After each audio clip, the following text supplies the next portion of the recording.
100% एक थोडासा खेद आहे की जैसे की माझी अशी अपेक्षा होती देवेंद्र भाऊ किंवा अजित दादा याच्यावरती काल सांगितलं पाहिजे होता आणि जे 2 दिवस अगोदर राजीनामा घेतला गेलेला आहे माझा कल अपेक्षित होता, जसं की मी फेसबुक वरती पोस्ट टाकलेली आहे, पण काल पण झाला नाही. पण आज 1 बजेपर्यंत एक बजे किंवा 2 बजेपर्यंत 100% महाराष्ट्राला न्याय भेटेल. समोर बघा ताई. आणि आता माझं हे झालेलं आहे, मी मीडियावरती टाकते, फेसबुकवरती टाकते, तुम्ही सगळे घ्या तिकडून. आणि हे लोकांची जे क्रूर वृत्ती आहे मंत्रीपदाचा कसा गैरवापर करून गेले 3 वर्ष मला त्रास देत आहे, हे सगळी गोष्ट. आणि परलीमध्ये पण आपण बघितलेलं आहे की एक ऍडव्होकेट सोबत मारहाण केली आणि त्यानंतर मृत लोकांचे मतदान करून जसं की हे सब जीत विजय झालेली आहे धनंजय मुंडेची. तर हे सगळं बघताना, हे लोकांची क्रूरता बघताना 27/11/2024 रोजी राहुल नार्वेकरजींना, राज्यपाल साहेबांना आणि इलेक्शन कमिशनचे कमिशनरला मी निवेदन दिलेलं आहे की धनंजय मुंडेला शपथ घेऊ देऊ नका, क्योंकि हे खूप क्रूर माणूस आहे, खूप क्रूर वृत्तीचे लोक आहे, घाणेरड्या लोकांना सपोर्ट करतात. पण कोणी माझी ऐकली नाही. पण आज 9 डिसेंबरला संतोष देशमुख हत्या प्रकरण झाला, त्याच्यामध्ये पूर्ण महाराष्ट्राच्या समोर हे लोकांचे जे असली रूप आहे ते लोकांच्या समोर आला. आणि आज ईश्वरची कृपाने मी साक्षात शिवबाबाला मी धन्यवाद मानते की आज सगळ्यांना न्याय मिळाला. काही समोर बघा.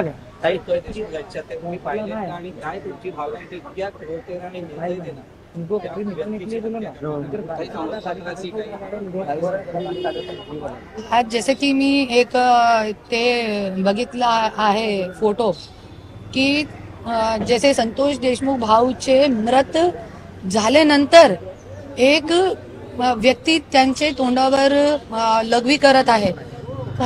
काय मानसिक स्थिती आहे लोकांची, काय मानसिक स्थिती. आणि हसत खेळत त्यांची जे मृतदेह आहे ते मृतदेह वरती इतके फोटो व्हिडिओ काढताय आणि जे वाल्मिक कराड आहे ते व्हिडिओ लाईव्ह बघताय. अरे कुठे चाललाय आपलं महाराष्ट्र. आणि हे जे लघवी केलेली आहे ना ते संतोष भाऊचे तोंडावर नाही, आपले शासन प्रशासन वर लघवी केलेली आहे. मी तो इतका पण सांगू शकते. आणि हे तुम्ही बघा, जरी एक मृत व्यक्तीची इतकी बुरी अवस्था करू शकते हे लोक, तो एक जिवंत व्यक्तीची काय अवस्था करतात हे लोक.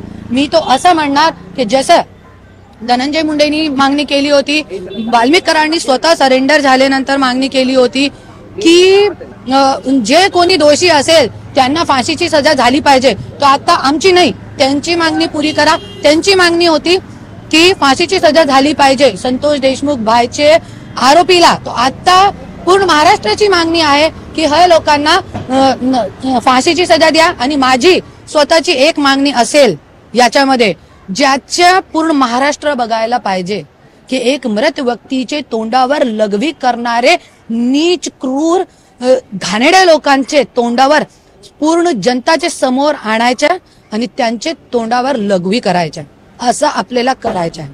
काही जर 1 वाजता राजीनामा नाही दिला तर तुमचा पुढचा पाऊल काय असणार आहे? कारण 3 तारखेला पण सांगितलं होतं की तुम्ही काल सोमवारची डेडलाईन दिली होती, आज नाही 100% आज तुम्हाला मिळेल. मी काल पण 2 दिवसाचा टाइम दिलेला आहे मीडियावरती, बहुतेक आज 100%.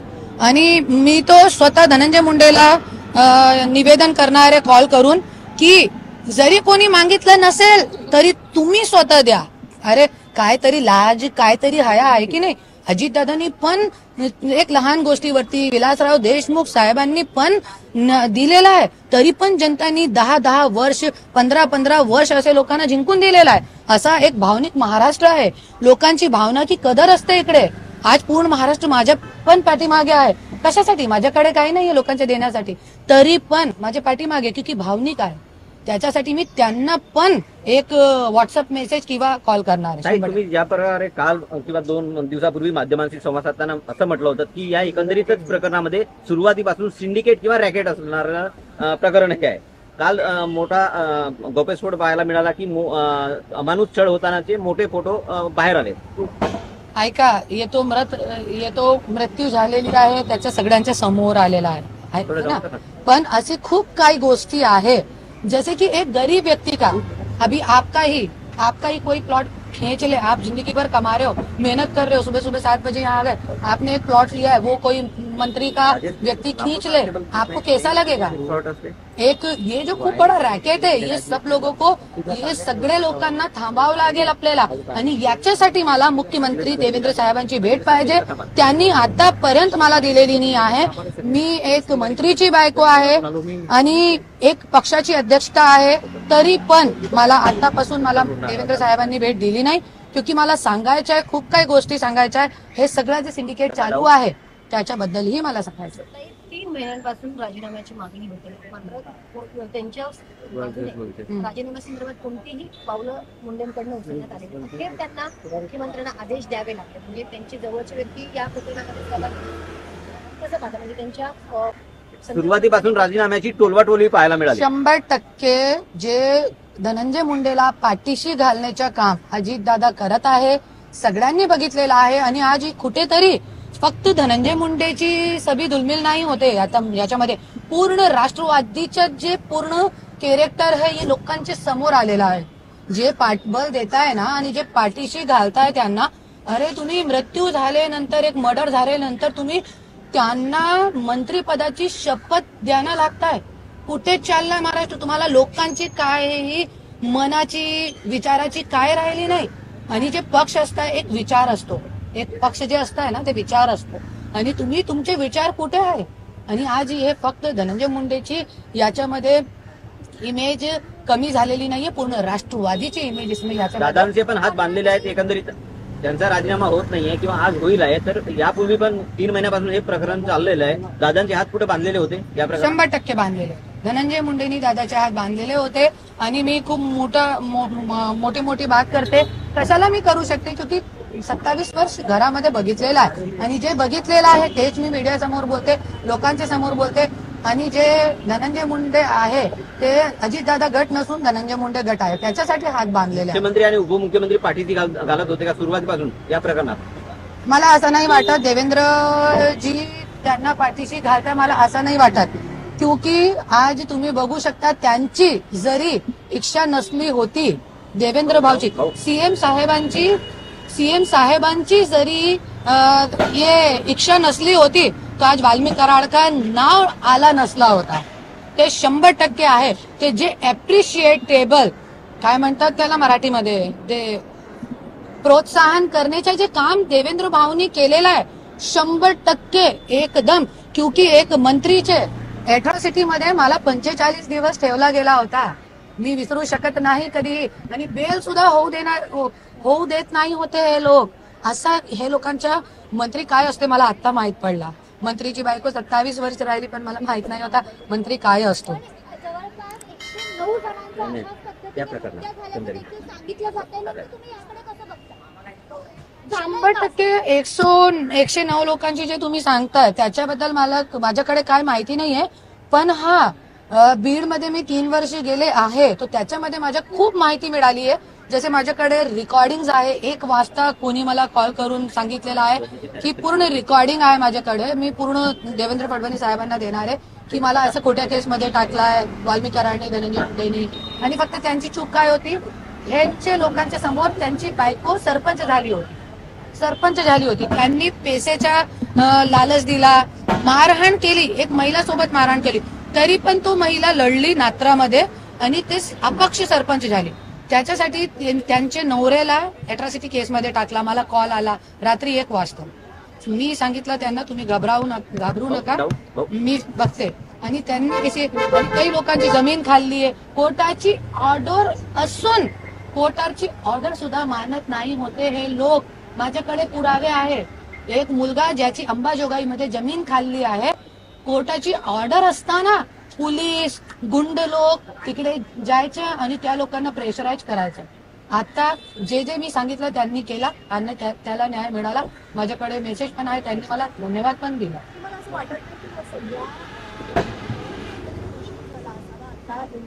व्हिडिओ आणि फोटोची वाट बघावी लागते या सगळ्यासाठी. 100% मी काय सांगितलं तुम्हाला, 27/11/2024 रोजी मी राहुल नार्वेकरजी, राज्यपाल, सगळीकडे मी निवेदन दिलेलं आहे. असे गुंड प्रवृत्तीचे लोकांना तुम्ही मंत्रिमंडळमध्ये कसं ठेवू शकतात, त्याच्यासाठी मी निवेदन दिलेलं आहे. तरी पण आज कोणी ऐकत नाही होता. आणि सगळ्यांना माहिती आहे धनंजय मुंडे जे आहे हे छोटी मोठी हस्ती नाही आहे. त्यांच्या वक्तव्य, त्यांच्या भाषण, त्यांच्या काम खूप मोठ्या प्रमाणामध्ये चालू आहे. त्यांनी पण स्वतः सांगितलेलं मी कधी इतका मोठा झाला मला स्वतः माहीत पडला नाही. ते 100% आहे. पण तुम्ही मोठे व्हा, पण असे गुण वृत्तीचे लोकांना तुम्ही सोबत कशाला घेऊ शकतात. तो और ही सिस्टम जे आहे, जैसे सीएम, डिप्टी सीएम, जैसे अजितदादा गटाचे हे आहे, त्याचे अध्यक्ष अजितदादा आहेत, ते कशात त्यांना पाठीशी घालू शकतात. जसे ज्या ज्या वेळे अजितदादावरती एलिगेशन लागले त्या वेळी त्यांनी स्वतः इतके मोठे, ते पण खूप मोठे आहे, तरी पण त्यांनी स्वतः राजीनामा दिलेला आहे वेळोवेळी. पण मुख्यमंत्री म्हणतात की यामध्ये नैतिकतेचं अधपतन झालेलं नाहीये. नाही, खूप पतन झालेलं आहे. त्या दिवशी पतन झाला होता ज्या दिवशी संतोष देशमुख हत्या झाली होती. दुसऱ्या दिवशी लगेच धनंजय मुंडेला राजीनामा द्यायला पाहिजे होता, पण दिला नाही. तो नैतिकतेचा पतन त्या दिवशीच झाला. आणि नैतिकता जे आहे त्या दिवशी धनंजय मुंडे मध्ये राहिली नाही होती. आणि मी तो बोलते शासनामध्ये नैतिकता राहिली नाही होती. ज्या वेळे एक नवरेने स्वतःची बायकोची गाडीमध्ये रिव्हॉल्वर ठेवली होती आणि तिला जेलमध्ये टाकला होता. आणि भारताचा इतिहास आहे पहिल्यांदा कोई नवरेने स्वतःची बायकोला जेलमध्ये टाकण्याच्या घाणेरडा प्रयत्न केला होता. त्या दिवशी नैतिकता गेली होती. मी तो असं म्हणणार. आणि नैतिकता तो आहेच नाही. वेगळी नैतिकता होती का 3 महिने जन आंदोलन. अरे 2 दिवसापूर्वी त्यांचे लोक काय करतात, 2 दिवसापूर्वी बाप तो बाप रहेगा, मर्डर झाले नंतर काय टाकताय हे लोकांचे गुंड गँग लोक जो बाहेर आहे, बाप तो बाप रहेगा. तुम्हाला माहिती आहे बीड मध्ये ती होती त्यावेळे ठाण्याच्या समोर काय बॅनर लावते, वाल्मी कराडचा फोटो लावून हे लिहिला होता त्याच्यावरती, बाप तो बाप रहेगा. अरे तुम्ही बाप असेल आणि मी पण अम्मा असेल, मी पण अम्मा आहे. हे कुठेतरी थांबायला पाहिजे हे लोकांची गुंडा. आणि आज 2 दिवस अगोदर मी व्हिडिओ सेव्ह केलेला आहे. सगळ्यांची पोस्ट वरती काय आहे माहितीये तुम्हाला, हे लोकांना असं वाटत होतं की 4 सीट झाली तर त्यांना सुटका मिळणार वाल्मिक कराडला. तर त्यांनी काय टाकलेलं, गाडींच्या तापा आणि आपला बोस विठ्ठल. अरे कशाचा विठ्ठल, अशा विठ्ठल, हा असा कशा तुम्ही विठ्ठल म्हणू शकता, कशी वृत्ती आहे ह्या लोकांची.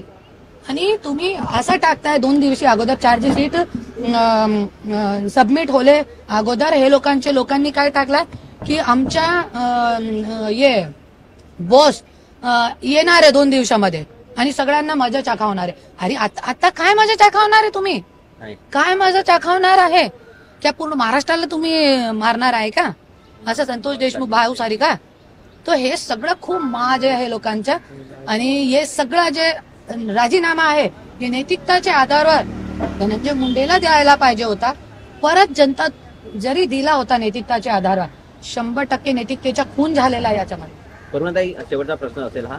एकंदरीतच आपण बघतोय तुमच्या पोटगी प्रकरणामध्ये धनंजय मुंडे असं म्हणतायत, त्यांनी परत पिटिशन केलं आहे पोटगीच्या अनुषंगानं. त्यांचं म्हणणं असं आहे की माझी अधिकृत पत्नी ही राजश्री मुंडे आहे, करुणा मुंडे नाही, माझं लग्न झालेलं नाहीये त्यांच्यासोबत.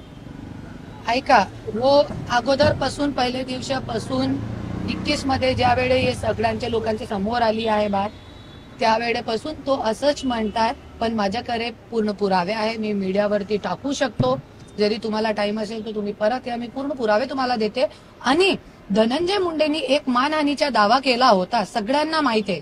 ते मानहानीचा दावा हायकोर्टामध्ये केला होता आणि त्याच्यामध्ये 2 कोटीची मागणी माझ्याकडून केली होती. आणि त्याच्यामध्येही एक माझ्यासोबत ते ओबेराय हॉटेलमध्ये तैलारामानी जज समोर आमच्या 5 महिने मीडिएशन चालला. त्याच्यामध्ये त्यांनी मला 50 कोटीची ऑफर दिली.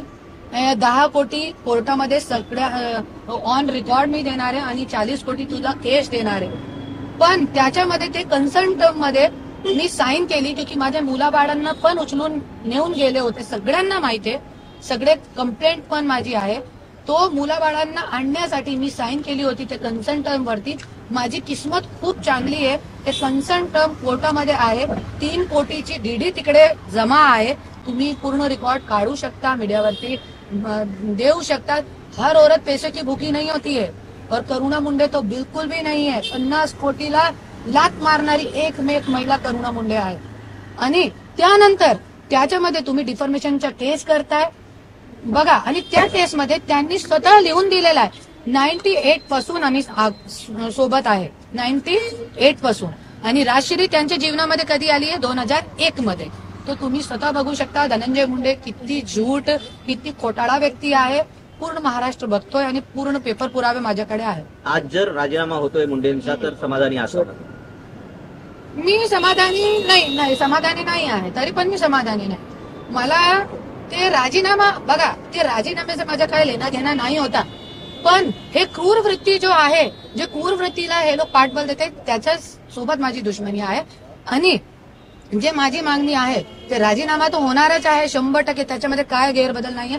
100% राजीनामा होणार आहे. पण माझी जे मागणी आहे, मेन मागणी, हे लोकांनी जे मागणी केली फाशीची सजा झाली पाहिजे, ते आमची मेन मागणी आहे. ओके.